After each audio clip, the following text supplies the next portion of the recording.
Hello dear students. मैं Arjun sir AIC online classes में स्वागत करता हूं।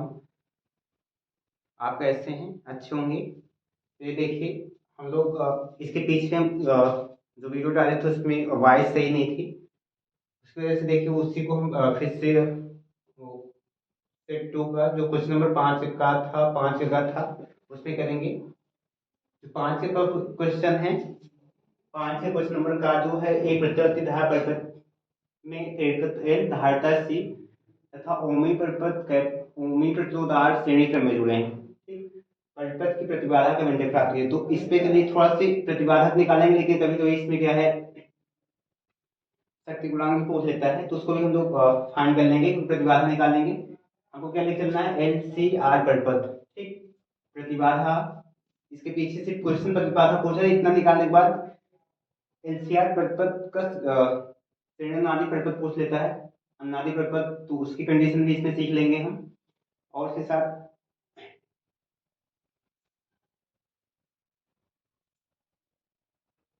इस तरह से एलसीआर परिपथ पढ़ना। उसके बाद क्या, वृत्ताकार धारावाहिक कुंडली के केंद्र पर चुंबकीय क्षेत्र का व्यंजक नियमित करना है। ये दोनों क्वेश्चन, इसके पहले हम वीडियो बनाए थे, उसमें आवाज सही नहीं थी। चलिए करते हैं। जो पहला क्वेश्चन है 5 का, एलसीआर श्रेणी क्रम में ही इसका मतलब एलसीआर, एलसीआर परिपथ, परिपथ की प्रतिबाधा क्या निकालनी है, एलसीआर परिपथ की प्रतिबाधा निकालनी है हमको। इसको हम लोग जेड से नोट करते हैं। रूट में capital R square plus omega L minus 1/ओमेगा सी का होल स्क्वायर, ये इसकी प्रतिबाधा होती है। ये प्रकार का प्रतिरोध ही होता है, इसलिए इसका मात्रक भी क्या होता है, ओम। ये फार्मूला है, ये प्रूव करना है। इसके लिए सबसे पहले हम लोग क्या करेंगे, एलसीआर परिपथ बना लेंगे। चलिए, ये सोर्स है, v equal to v0 sine omega t, कोई वोल्टेज सोर्स है। एलसीआर परिपथ चाहिए, तो प्रेरकत्व के लिए कुंडली, कुंडली ले चलेंगे। धारिता सी के लिए संधारित्र, और प्रतिरोध के लिए ये प्रतीक होता है। इस तरह से इसको हम तीनों को क्या है, श्रेणी क्रम में जोड़ लेंगे। ये हमारा क्या है, एलसीआर परिपथ होगा। कुंडली की शुरू हुई प्रेरकत्व एल, इसकी धारिता सी, इसका प्रतिरोध क्या है, आर है। एलसीआर परिपथ मान लेते हैं, इसमें धारा जो प्रेरक धारा है और धारा प्रवाहित प्रत्यावर्ती धारा आई है, तो तीनों में धारा क्या है, आई प्रवाहित होगी। ये धारा हो जाएगी। इसके सिर देखिए, चूंकि श्रेणी क्रम में है, इनके सिरों के बीच में विभवांतर क्या होगा, अलग अलग होगा। इसके सिरों के बीच में विभवांतर वीएल मान लेते हैं। विभवांतर क्या है, वीएल। इसके सिरों के बीच विभवांतर वीसी। इसके सिरों के बीच विभवांतर क्या मान लेते हैं, वीआर। इस तरह से ये विभवांतर हो गया। इनकी जैसे प्रेरकत्व जो कुंडली एल होती है, इसके सिरों के बीच जो धारती प्रेरणी प्रतिघात होता है एक्सएल, इसकी धारती प्रतिघात क्या होता है, एक्ससी। ठीक, वाल प्रतिरोधारी रहता है। तो ये क्या बन गया, एलसीआर परिपथ। क्या बना, एलसीआर परिपथ। आदि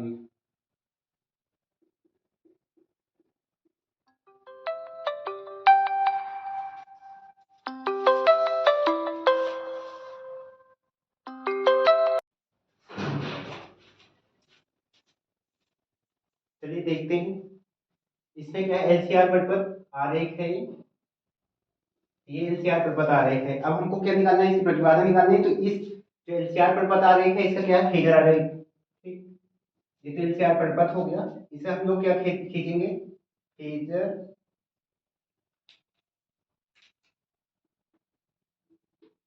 आरेख। इसका एलसीआर परिपथ का फेजर आरेख खींचेंगे। फेजर आरेख में क्या होता है, देखिए, इसमें जो प्रतिरोध आर होता है, इसकी सीधों बीच विभवांतर और धारा एक ही कला में होते हैं, अर्थात इनके बीच का अंतर सेम होता है, तो ये दोनों एक ही दिशा में होंगे। तो इसका तो एन प्रतिरोध आर के विभवांतर से कला में क्या होता है, अग्रगामी होता है 90 अंश, और संधारित्र का जो वोल्टेज होता है वी आर से कला में 90 अंश का होता है, पश्चिमगामी होता है। इसका मतलब ये हुआ कि सबसे पहले हम क्या करेंगे, जो फेजर आरेख खींचेंगे, इसमें क्या है वी आर और आई एक ही दिशा में ले लेंगे। ये क्या है वी आर और आई एक ही दिशा में, ठीक, ये मान लेते हैं ओ है। अब चूंकि वी एल क्या है वी आर से 90 अंश अग्रगामी, ये ऊपर की ओर 90 अंश, ये हो जाएगा वी एल,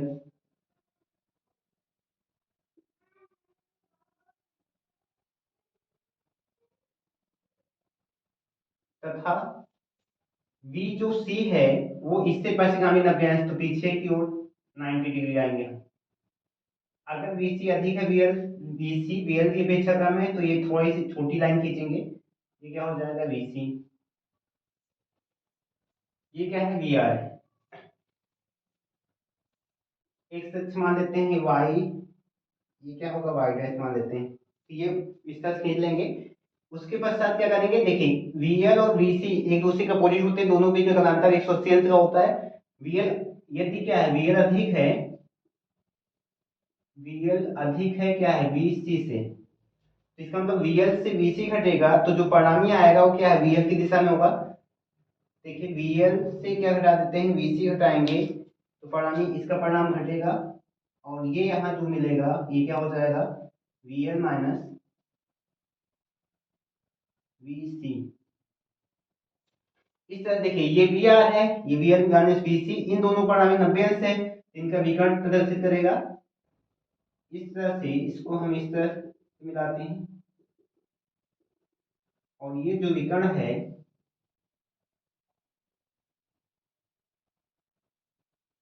ये विकर्ण कोण कितना है फाई, जो कालांतर होगा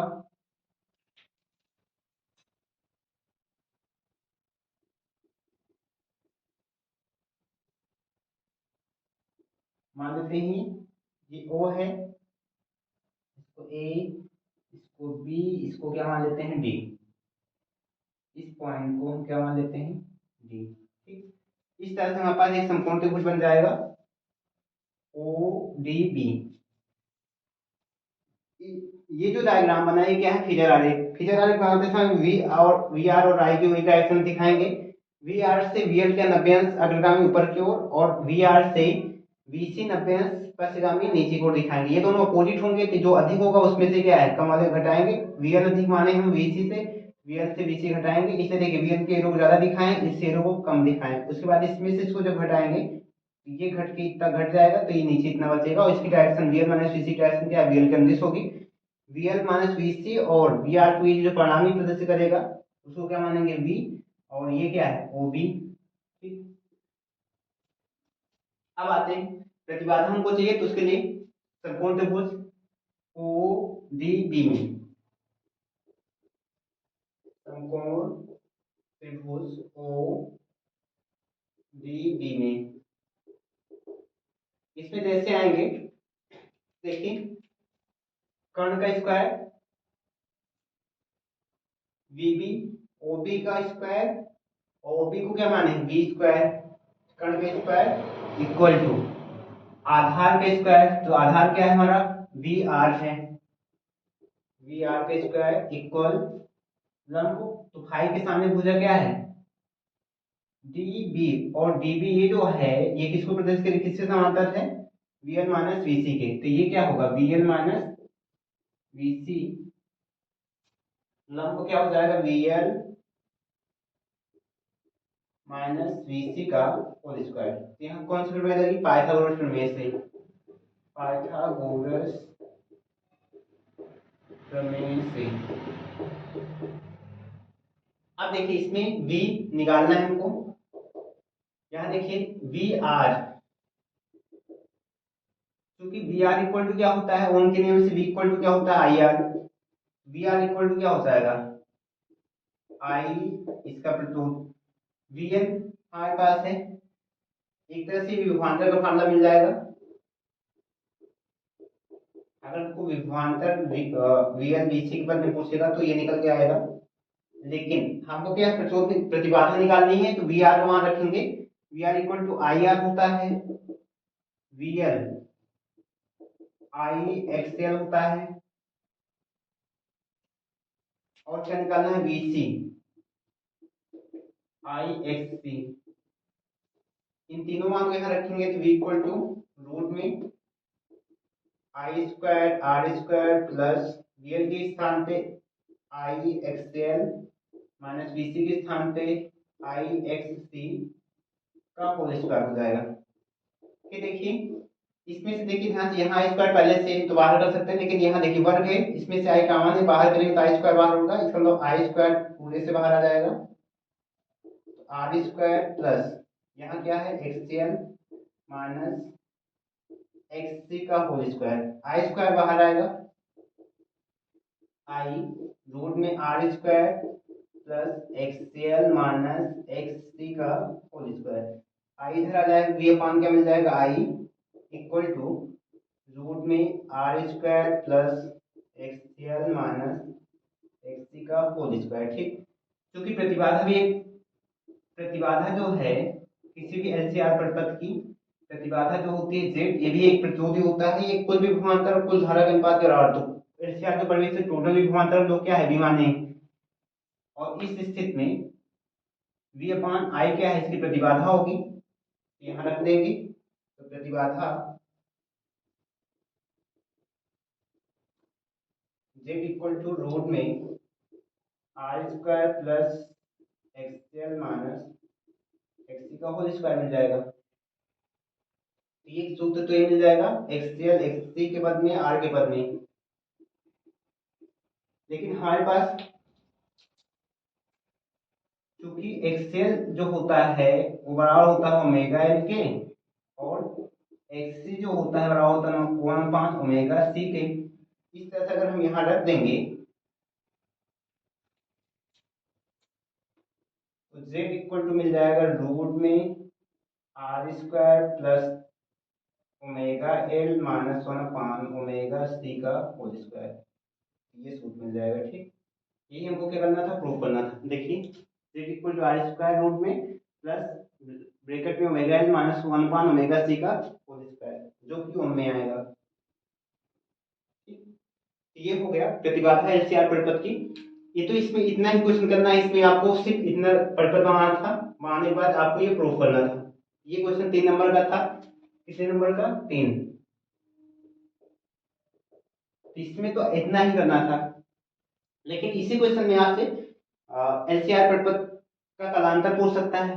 कलांतर क्या होगा, 1-2 नंबर में पूछ सकता है। और एलसीआर परिपथ की अनादि स्थिति क्या होती है। ठीक, अनादि एलसीआर परिपथ की अनादि स्थिति में उसकी आवृत्ति अनादि आवृत्ति पूछ सकता है। ठीक, इसलिए इतना करने के बाद आप क्या करोगे, ये तो ये कंप्लीट हो गया जो क्वेश्चन पूछा था, लेकिन इसमें पूछ सकता है क्योंकि हम परिपथ बनाए हैं तो हम इसकी अनादि स्थिति भी जान लेते हैं और इसका कलांतर भी निकाल लेते हैं। ठीक, अगर कलांतर पूछेगा तो आप कलांतर, तो आपको इस प्रश्न का आंसर में सिर्फ इतना करना है। इसके आगे हम आपको अलग से स्टार्ट थोड़ा बता देते हैं। जैसे एलसीआर परिपथ, एलसीआर परिपथ का कलांतर, तो देखिए कलांतर क्या है, फाई से नोट करते हैं, ये निकालना है। ठीक, तो हम क्या करेंगे, इसी त्रिभुज में, त्रिभुज ओ डी बी में tan थीटा निकालेंगे, tan फाई क्या निकालेंगे, tan फाई। और tan बराबर क्या होता है, लंब बटे आधार।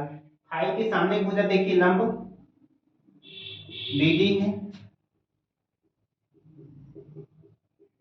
और आधार इससे जुड़ी हुई भुजा क्या है, OD आधार है। BD जो है उस वो क्या है, क्योंकि VT क्या है, VL माइनस VC है, और आधार OD क्या है, VR बराबर है। इसको यहाँ पुट कर देते हैं। पुट करेंगे तो tan phi is equal to VL minus VC upon VR। हमको कलांतर चाहिए, तो कलांतर को हम किसे नोट करते हैं, फाई से। किसे नोट करते हैं, फाई से। तो फाई निकालना है तो tan उधर ले जाएंगे, तो ये phi equal to tan inverse, ये कलांतर का सूत्र मिलेगा, VL minus VC upon VR। और ये कलांतर जो मिलेगा इसे आप परिपथ का कुंडली शिरोबिंदु विभवांतर VL, धारक संधारित्र की शिरोबिंदु विभवांतर VC और प्रस्तोत शिरोबिंदु विभवांतर VR के पद में मिलेगा। अभी आपको पता है कि VL जो होता है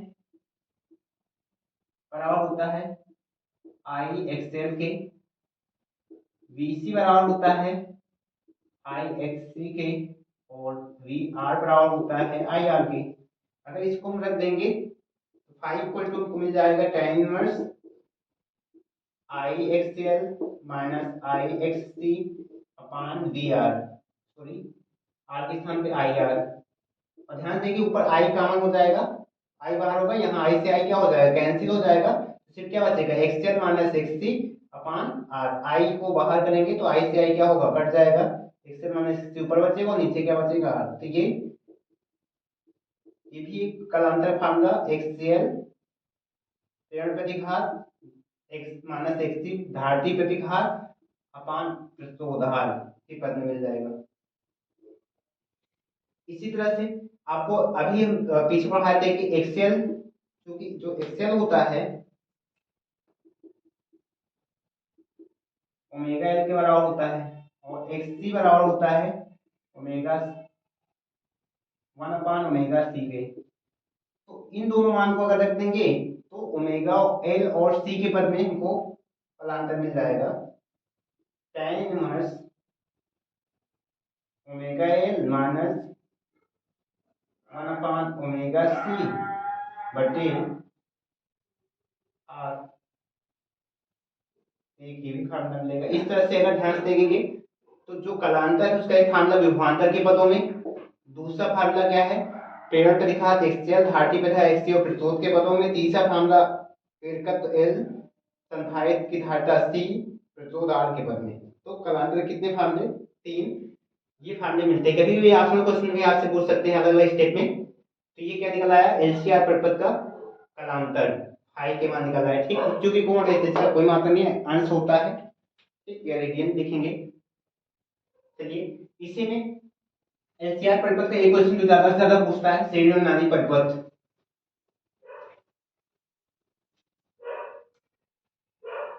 एलसीआर परिपथ की अनादि स्थिति।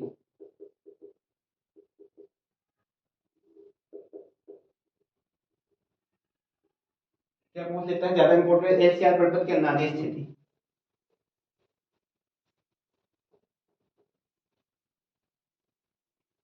पेज आरेख था।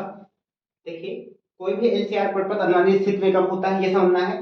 किसी एलसीआर परिपथ का प्रेरण प्रतिघात XL धारती प्रतिघात XC के बराबर हो जाता है। ठीक, प्रेरण प्रतिघात XL धारती प्रतिघात XC के बराबर हो जाता है तो वो प्रत्यावर्ती धारा परिपथ अनादि स्थिति में कहलाता है। आपसे अब क्वेश्चन जैसे हमने हिंट डाली है एलसीआर परिपथ की अनादि स्थिति क्या है, तो जब एलसीआर परिपथ में प्रेरण प्रतिघात XL तथा धारती प्रतिघात XC बराबर होते हैं तो एलसीआर परिपथ क्या है, अनादि स्थिति में होता है। तथा एलसीआर परिपथ की जो आवृत्ति है उसे अनादि आवृत्ति कहते हैं। ठीक, तथा एलसीआर परिपथ की जो आवृत्ति है उसे अनादि आवृत्ति कहते हैं। तो अगर क्वेश्चन आपसे पूछता है कि एलसीआर परिपथ अनादि स्थिति क्या होती है, तो आप क्या बताओगे, जब एलसीआर परिपथ में प्रेरण प्रतिघात XL तथा धारती प्रतिघात XC बराबर होते हैं तो एलसीआर परिपथ अनादि स्थिति में होता है। ठीक, तो XL इक्वल टू क्या होगा, XC, ये हो गया। अगला क्वेश्चन इसी से पूछ सकता है एलसीआर परिपथ की अनादि आवृत्ति।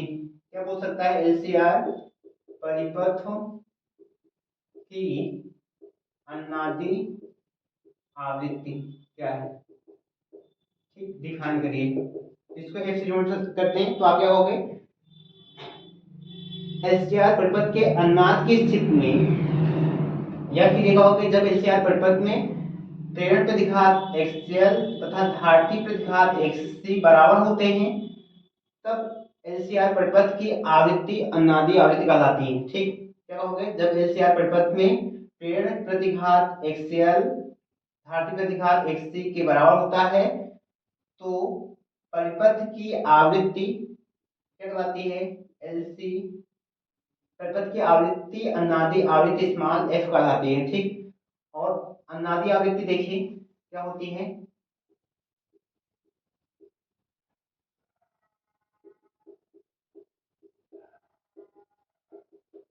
का जो फार्मूला है F equal to 1/2 pi root में LC, ये अनादि आवृत्ति का फार्मूला है जिसका मात्रक प्रति सेकंड या हर्ट्ज होता है, जिसका मात्रक क्या होता है आवृत्ति का, प्रति सेकंड या हर्ट्ज होगा, ये फार्मूला है। ठीक, तो दो चीजें क्लियर हुई। एक आपसे क्वेश्चन पूछ ले एलसीआर परिपथ की अनादि स्थिति क्या होती है, तो आप क्या बताओगे, जब एलसीआर परिपथ में प्रेरण प्रतिघात एक्सएल तथा धारती प्रतिघात एक्ससी बराबर होते हैं तो यह एलसीआर परिपथ की अनादि आवृत्ति स्थिति कहलाती है। सेम क्वेश्चन आपको अनादि आवृत्ति क्या होती है एलसीआर परिपथ की, तो सेम वही चीज बताना, थोड़ा चेंज करना है। क्या बताओगे आप, जब एलसीआर परिपथ में प्रेरण प्रतिघात एक्सएल धारती प्रतिघात एक्ससी के बराबर होता है तो एलसीआर परिपथ की आवृत्ति अनादि आवृत्ति स्मॉल एफ कहलाती है, और F equal to 1/2 pi root में एलसी। ठीक, जहां क्या प्रेरण प्रेरकत्व है, सी क्या है, संधारित्र की धारिता है। इसको प्रूफ कैसे करेंगे, तो प्रूफ करने के लिए जो प्रतिबंध आपको बताया कि एलसीआर परिपथ में क्या बराबर होना चाहिए, एक्सएल इक्वल होना चाहिए किसके, एक्ससी के, ये अनादि परिपथ की स्थिति होगी। इसको इक्वल लेके चलेंगे। अब आपको अभी हम पढ़ाए थे एक्सएल इक्वल टू क्या होता है, ओमेगा एल, और एक्ससी इक्वल टू है 1 ओमेगा सी। इसको यहां रख देते हैं, तो एक्सएल इक्वल टू क्या हो जाएगा, ओमेगा एल, और XC equal to 1 omega C. Omega को इधर लाते हैं तो ये क्या हो जाएगा, ओमेगा, तो यहाँ पास ठीक है, ओमेगा स्क्वायर, यहाँ पास क्या हो जाएगा, एल को इधर लाएंगे तो 1/LC। अब यहाँ देखिए वर्ग को इधर ले जाते हैं तो ओमेगा इक्वल टू हमको क्या मिल जाएगा, 1/√LC, क्योंकि वर्ग इधर जाएगा तो रूट में हो जाएगा। और जो ओमेगा होता है कोणीय आवृत्ति होती है, कोणीय आवृत्ति बराबर होती है 2 पाई एफ, किसके बराबर होता है, 2 पाई एफ के, यहाँ रखेंगे 2 पाई एफ इक्वल टू 1/रूट में एल सी, और एफ चाहिए हमको तो एफ इक्वल टू 1 क्या हो जाएगा, 2 पाई रूट में एल सी, ये फार्मूला मिल जाएगा। और इसका मात्रा क्या होता है, हर्ट्ज, या फिर प्रति साइकिल भी कह सकते हो, प्रति चक्कर कह सकते हो, सॉरी इसका मात्रा हर्ट्ज होता है प्रति सेकंड। ठीक,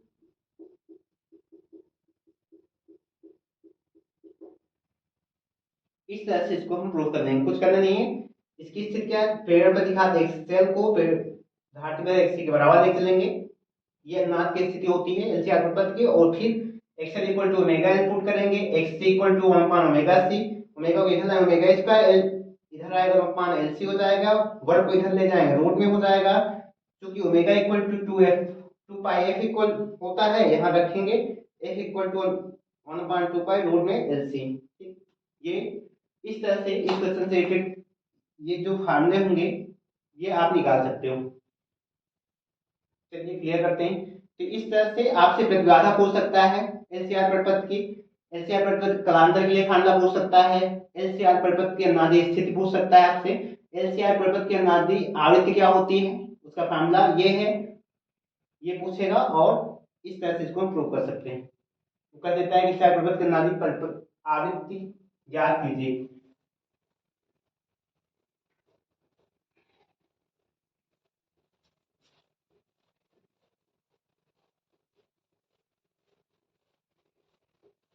चलिए अब अगला क्वेश्चन हमारा है, वृत्ताकार धारावाहिक कुंडली के केंद्र पर चुंबकीय क्षेत्र का व्यंजक निर्मित कीजिए। ठीक, इसको भी हम कराए थे। चलिए क्वेश्चन नंबर 5 का गा है, ये तो हो गया हमारा। इस पे खा के आगे था करा दिए पहले से आपको। वृत्ताकार धारा कुंडली की केंद्र पर चुंबकीय क्षेत्र का सूत्र।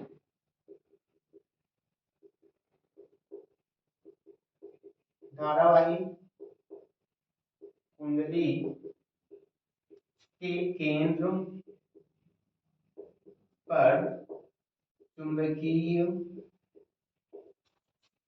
क्षेत्र बी इक्वल टू क्या होता है, mu 0.2 I capital N upon are.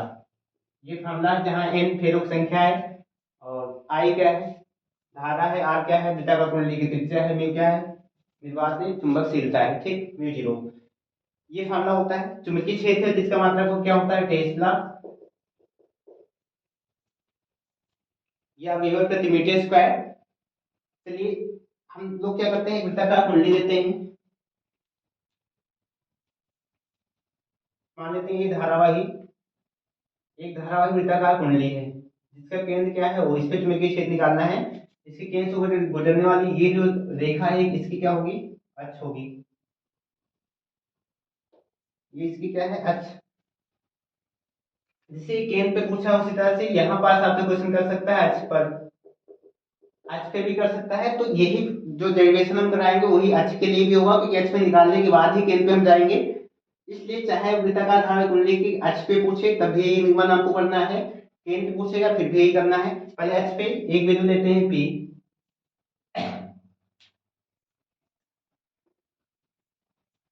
इसके केंद्र से इसकी दूरी x, केंद्र से इसकी दूरी क्या मान लेते हैं, x। इसमें मान लेते हैं धारा घड़ी के चलने की विपरीत दिशा में ये धारा I प्रवाहित है, इसकी त्रिज्या स्मॉल r। हम मान लेते हैं वृत्ताकार धारावाही कुंडली है, ये क्या है, वृत्ताकार धारावाही कुंडली।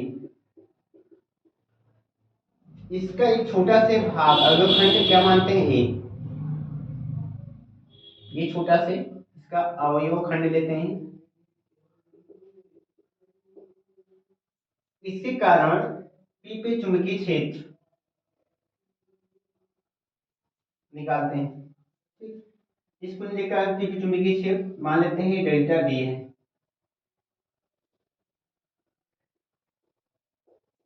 ये अल्फा, इसलिए इसके लंबवत दिशा से ये कोण भी क्या होगा, अल्फा होगा।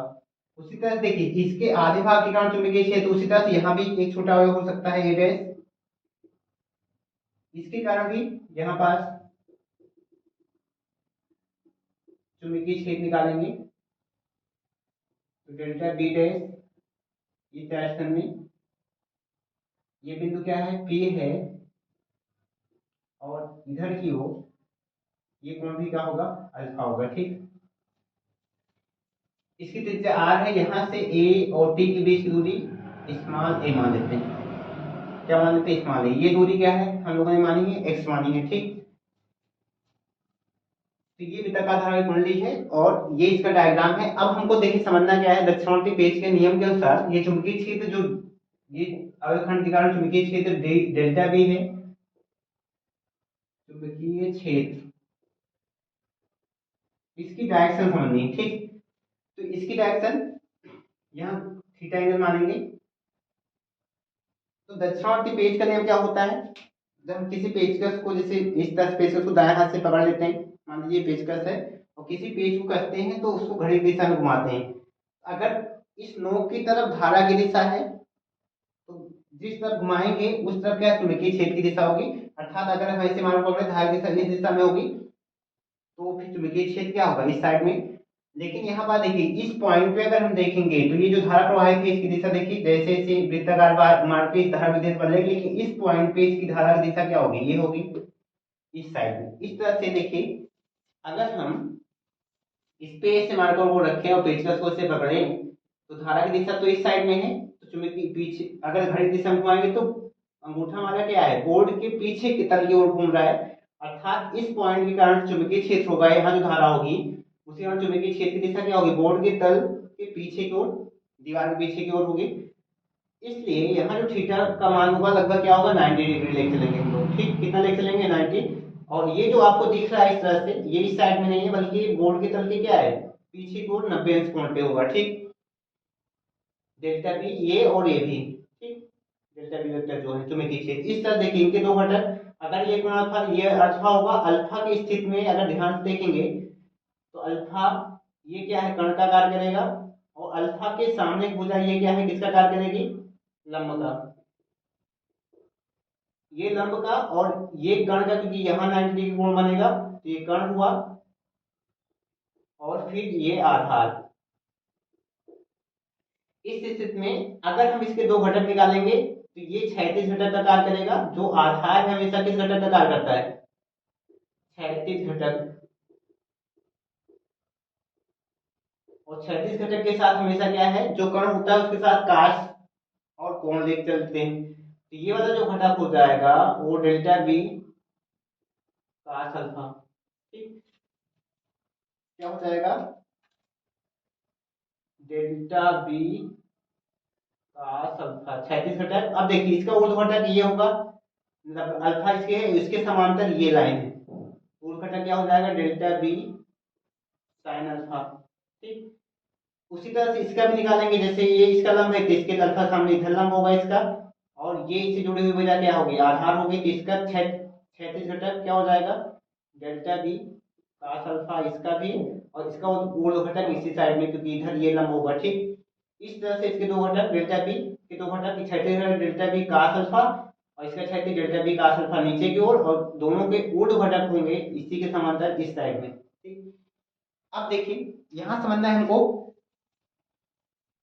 यहां से अगर हम ध्यान से देखेंगे तो ये दोनों delta B cos alpha delta B cos alpha एक दूसरे से जस्ट अपोजिट और समान है, और विपरीत दिशा में ये दोनों के कारण चुंबकीय क्षेत्र एक दूसरे को कैंसिल कर देगा, सिर्फ पूरे धारावाहिक में लेकर चुंबकीय क्षेत्र निकलेगा इसके इन दोनों के क्या है ऊर्ध्व घटक डेल्टा बी साइन अल्फा के कारण। ठीक, चलिए सबसे पहले हम लोग क्या है इसी कारण बिंदु P पे चुंबकीय क्षेत्र डेल्टा बी का मान निकालेंगे, बायो सेवर्ट के नियम के अनुसार से प्रूफ करने जाएंगे तो सबसे पहले हम क्या लगाएंगे बायो सेवर्ट के नियम से, बायो सेवर्ट के नियम से। ठीक, अवयव खंड ए जो है इसी कारण चुंबकीय क्षेत्र निकालेंगे, अवयव खंड के कारण बिंदु P पर चुंबकीय क्षेत्र, तो क्या है डेल्टा बी मानेंगे, delta B equal to Biot Savart नियम के अनुसार क्या है म्यू 0/4 पाई धारा आई, मान लीजिए इसकी लंबाई जो है ये इसकी छोटी सी जो लंबाई है क्या है डेल्टा एल है। ठीक, तो लंबाई डेल्टा एल साइन थीटा बटे क्या है यहां से इसके बीच की दूरी क्या है ए, इसका ए स्क्वायर, दक्षिणावर्ती पेज के नियमानुसार थीटा इक्वल टू, क्योंकि बोर्ड के तल के लंबवत होगा डेल्टा बी का मान, इसलिए थीटा इक्वल टू कितना लिख चलेंगे 90 डिग्री। किस नियम के अनुसार दक्षिणावर्ती पेज के नियम के अनुसार डेल्टा बी जो उस साइड में आपको ऊपर की ओर ऐसे दिख रहा है क्योंकि बोर्ड के पीछे हम लाइनें खींच सकते हैं, तो बोर्ड के तल के लंबवत है इसलिए थीटा का मान लगभग 90 डिग्री होगा, इसको ले चलेंगे यहाँ रखेंगे, डेल्टा बी इक्वल टू क्या हो जाएगा mu 0 I del L sine 90 upon 4 pi A square, और साइन 90 का मान कितना होता है साइन 90 का मान 1 होता है, यहाँ रख देंगे हमको डेल्टा बी इक्वल टू क्या मिल जाएगा म्यू 0 अपान 4 पाई आई डेल एल अपान ए स्क्वायर। इस तरह से इक्वेशन नंबर क्या हो जाएगा एक। अब हम क्या है पूरी धारावाहिक कुंडली के कारण बिंदु बी पर चुंबकीय क्षेत्र निकालेंगे, क्या लिखेंगे संपूर्ण धारावाही कुंडली के कारण बिंदु P पर चुंबकीय क्षेत्र, इसी कारण निकालेंगे तो टोटल निकालेंगे तो बी। अब देखिए कुल निकालना है तो क्या करना है इसका इंटीग्रेशन करेंगे हम, तो बी होल इंटीग्रेशन किसका, डीबी का, सॉरी डीबी नहीं, डेल बी साइन अल्फा, क्योंकि ये तो कैंसिल हो जाएगा तो इसी घटक के कारण कुल चुंबकीय क्षेत्र निकलेगा, क्या मिलेगा, del B sine alpha. Del B का मान हम समीकरण 1 से रखेंगे और साइन अल्फा, अल्फा चाहिए हमको, इसका मान देखिए इस समकोण त्रिभुज में आते हैं ए ओ पी में, तो देखिए समकोण त्रिभुज ए ओ पी में साइन अल्फा चाहिए, और साइन अल्फा, साइन क्या है, लंब अतिकर्ण होता है, अल्फा सामने भुजा लंब क्या है, एओ जो आर है, और कर्ण क्या है 90 अंश के ये है, इसके सामने भुजा क्या है एपी जो ए है। और यहां से अगर हमको ए का मान चाहिए तो ये भी देखिए इसमें निकालेंगे, पाइथागोरस में कर्ण का स्क्वायर, या फिर कर्ण बराबर रूट में आधार लंब, देखिए अल्फा, अल्फा सामने भुजा लंब क्या है ओ ए, तो लंब का स्क्वायर प्लस आधार क्या है ओ पी, और इसको क्या माना गया एक्स, जो ए है इसको अगर हम रूट को पावर बनाएंगे तो क्या, R square plus X square का होल पावर क्या हो जाता है 1/2, ये दोनों मान रखेंगे, उससे पहले हम साइन अल्फा का मान रखेंगे यहाँ, और यहाँ से क्या मिलेंगे इसको b equal to whole integration delta b का मान mu zero I del L upon 4 pi A square sine alpha का मान इंटू आर अपान क्या ए, यहाँ देखिए ए क्यूब हो जाएगा, इंटीग्रेशन देखिए, इंटीग्रेशन जो साइन है सिर्फ इंटीग्रेशन किसका होगा, तो इंटीग्रेशन जो राशि बदलती है, जैसे हमने पूरी कुंडली को लिया, पहले डेल्टा एल के कारण चुंबकीय क्षेत्र डेल्टा भी निकाले थे वहां पास, लेकिन अब हम पूरी कुंडली को ले रहे हैं तो इसमें क्या है, जो बदलेगा क्या, इसकी लंबाई, इसकी लंबाई क्या है बदलेगी, तो इंटीग्रेशन किसका होगा, सिर्फ डेल एल का नहीं लंबाई का, और इसमें आर भी कांस्टेंट होगा, ए भी म्यू जीरो आई, इसमें और कुछ नहीं बदल रहा है, जब पूरी कुंडली को हम ले रहे हैं तो इसकी लंबाई चेंज हो रही है, इसलिए इंटीग्रेशन सिर्फ डेल एल का होगा, इसलिए और सबको हम क्या है बाहर कर लेते हैं, तो बाहर करेंगे तो mu zero I del L, तो डेल एल का इंटीग्रेशन करना है, यहाँ क्या है R upon 4 pi A cube whole integration 1 del L, और इसी का इंटीग्रेशन होगा, अब यहाँ देखिए रखते हैं,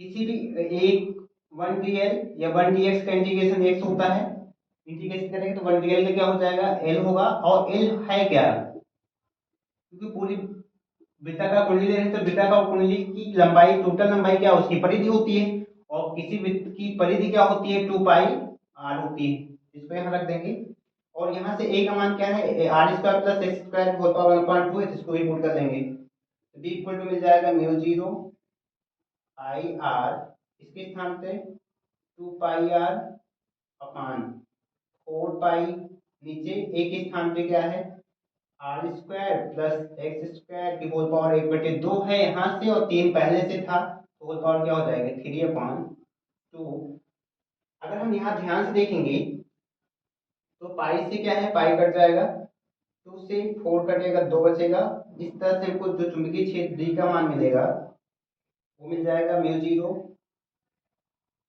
आई आर स्क्वायर, पर देखिए आर स्क्वायर बचेगा, बटे में क्या है R square plus X square, यहाँ 2 बचेगा, की होल पावर 3/2, तो ये हमको फार्मूला मिल जाएगा,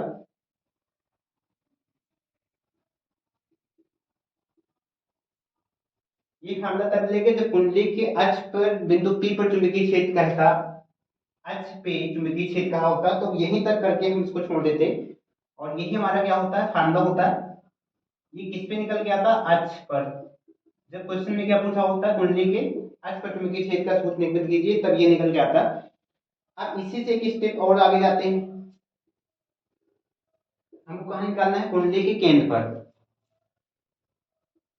कहाँ निकालना है कुंडली के केंद्र पर, कुंडली के केंद्र पर चुंबकीय क्षेत्र,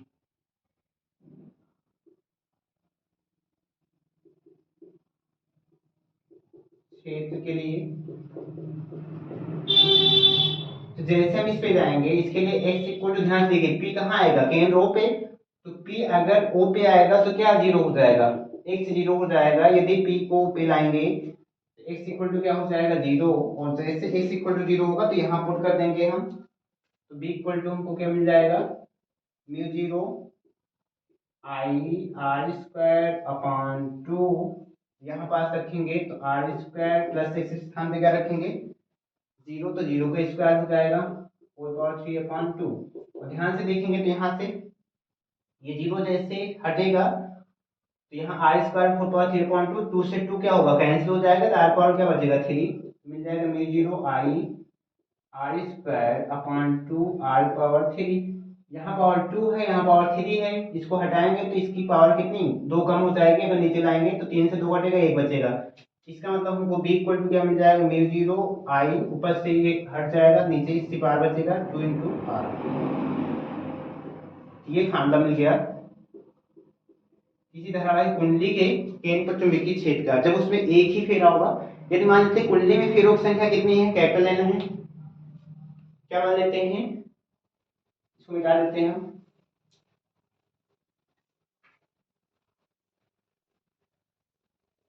यदि हम मान लें कुंडली में फेरों की संख्या कितनी है, कैपिटल एन है, यदि कुंडली में फेरों की संख्या कैपिटल एन है तो चुंबकीय क्षेत्र,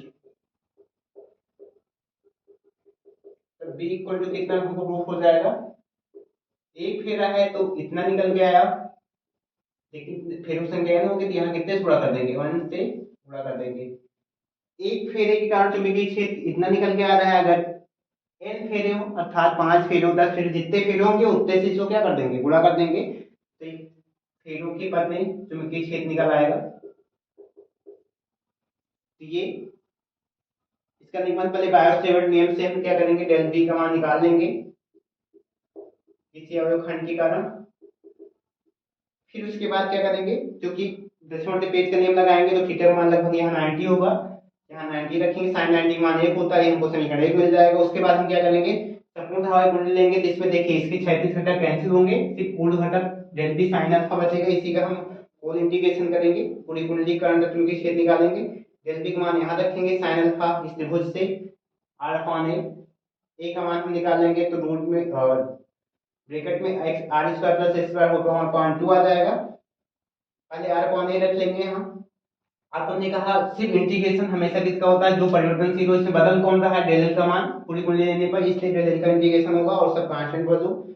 del L one, del L क्या देगा, एल देगा, एल क्या है, वृत्त की पूरी परिधि की लंबाई है, टू पाई आर यहाँ रख देंगे, पाई से पाई, टू से फोर कटेगा, टू बचेगा, यहाँ आर स्क्वायर, और यहाँ ए का मान हम यहाँ से रखेंगे, तो 1/2 पहले था, यहाँ घात 3 थी, 3/2 हो जाएगा। उसके बाद इसको रखेंगे तो हमको मिल जाएगा equal B zero I R square upon two, root में R square plus X square whole power 3 upon two. ये जब कुंडली के अक्ष पर चुंबकीय क्षेत्र कहेगा तब ये फार्मूला सिर्फ यहीं तक प्रूफ करके छोड़ देंगे, लेकिन केंद्र पे कहेगा तो केंद्र पे लाने के लिए पी को एक्स का मान जीरो होगा, यहाँ रख देंगे, एक्स हट जाएगा, तो ये बच जाएगा mu zero I R square upon two power R power three, क्योंकि ये टू से टू कट जाएगा। फिर स्क्वायर से क्यूब हटेगा तो एक हर में बचेगा, ये मिल जाएगा। जब एक कुंडली में एक फेरे होंगे, जब एन फेरे हो जाएंगे तो एन से क्या करेंगे, उसको गुणा कर देंगे। ये चुंबकीय क्षेत्र का फार्मूला निकला है कुंडली के केंद्र पर, जो बहुत इंपॉर्टेंट, इस पे आंकिक भी कई बार पूछा है, तो आप इसको करिएगा। एक क्वेश्चन और थोड़ा सा इसी मात्रक चुंबकीय क्षेत्र के कितने मात्रक होते हैं, अगर क्वेश्चन पूछ ले तो चुंबकीय क्षेत्र की मात्रक पर हम जान लेते हैं। कभी कभी ये ऑप्शनल बहुपलटी में एक आध नंबर पूछ लेता है, तो इसके देखिए, एक तो टेस्ला होता है, लिखा ही है, एक मात्रक हुआ इसका। दूसरा मात्रक जो होता है वेबर प्रति मीटर स्क्वायर। तीसरा मात्रक न्यूटन प्रति एम्पियर इंटू मीटर। एक ये मात्रक होता है। चौथा जो मात्रक होता है इसका गॉस,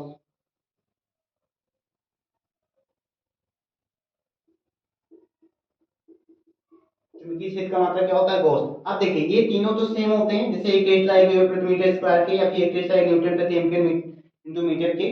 लेकिन जो गॉस है, एक गॉस में 10⁻⁻4 टेस्ला होता है, ठीक। एक गॉस कितने टेस्ला बराबर होता है, 10⁻⁻4 टेस्ला बराबर होता है। तो ये छोटा मात्रक है इन तीनों से, तीनों सेम मात्रक है। तो कभी भी आपने क्वेश्चन में पूछ लेता है, तो गॉस किसका मात्रक होता है, चुंबकीय क्षेत्र का, ठीक। न्यूटन प्रति एम्पीयर इंटू मीटर चुंबकीय क्षेत्र का, वेबर प्रति मीटर स्क्वायर चुंबकीय क्षेत्र का, टेस्ला किसका मात्रक, चुंबकीय क्षेत्र का। इसके चुंबकीय क्षेत्र की इस तरह से कितने मात्रक, मुख्य रूप से देखा जाए तो 4 मात्रक हैं। ये आज की क्लास यहीं तक। इसकी अगले बार अगले स्टेप पे हम लोग इस पे जो लॉन्ग क्वेश्चन है इस सेट में, सेट नंबर 2 में, उसका करेंगे। चलिए, उम्मीद करते हैं कि आपको समझ में आया होगा। जय हिंद, फिर मिलेंगे अगले वीडियो में।